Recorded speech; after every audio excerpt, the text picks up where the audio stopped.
Pues yo pensaba que no, pero me ha costado mucho más de lo que pensaba leerme un libro al revés. Oli, me llamo Carmen, soy filóloga, editora, librera, lectora y correctora profesional, entre otras cosas, y estoy haciendo un reto de lectura. Me obligo a leer todos los libros que tengo pendientes, que no son pocos, para no morir sepultada cual pompeyana.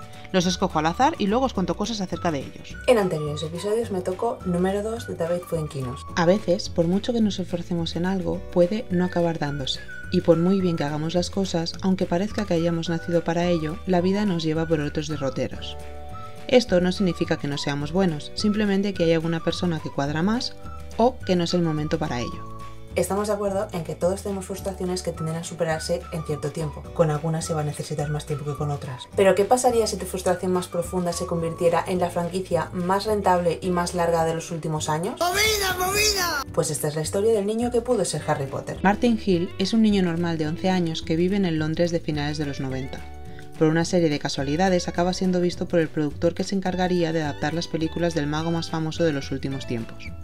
Al ser muy parecido en aspecto al personaje, el productor insiste mucho a los padres para que se presente a las pruebas de casting y, como ya podemos imaginar, después de esforzarse al máximo en algo que en un principio no le interesaba demasiado, acaban escogiendo a Daniel Radcliffe. A partir de este momento, la vida de Martin estará condicionada por este sentimiento de fracaso y por la vergüenza que siente al pensar que alguien pueda descubrir que él no consiguió ser Harry Potter por mucho que se esforzase.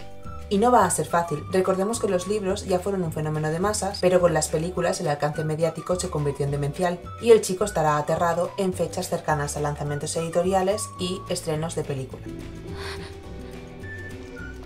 El libro se compone en 4 partes y lo que más me ha gustado ha sido la diferenciación entre estas y la ambientación. Os sonará si os digo que en las películas el logo va haciéndose más oscuro a medida que Harry va creciendo y las tramas se vuelven más complicadas. Y a este libro le pasa más o menos igual en su estructura.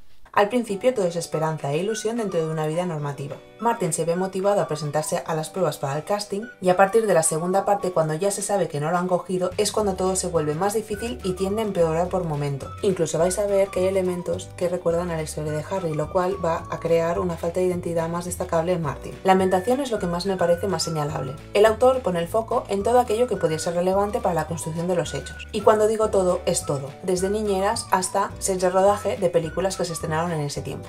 No sé si habéis visto la película del curioso caso de Benjamin Button y la escena donde le pasa eso a Daisy.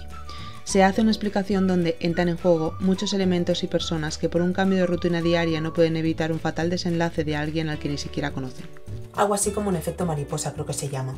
Además, Fuenquinos hila los acontecimientos del personaje con referencias pop y eventos contemporáneos que hacen que recuerdes toda aquella época y en mi caso me hicieran sentir en un ambiente mucho más familiar. Se hace referencia al primer libro y su éxito, a cómo llega a las manos del productor y se interesa en la idea de llevar a las pantallas todo ese mundo mágico, a los actores y también a muchos quienes no llegaron a participar en los hechos, pero a quienes se les propuso la idea, como por ejemplo al guionista de Love Actually, Notting Hill y Bridget Jones, quien rechazó encargarse de las adaptaciones.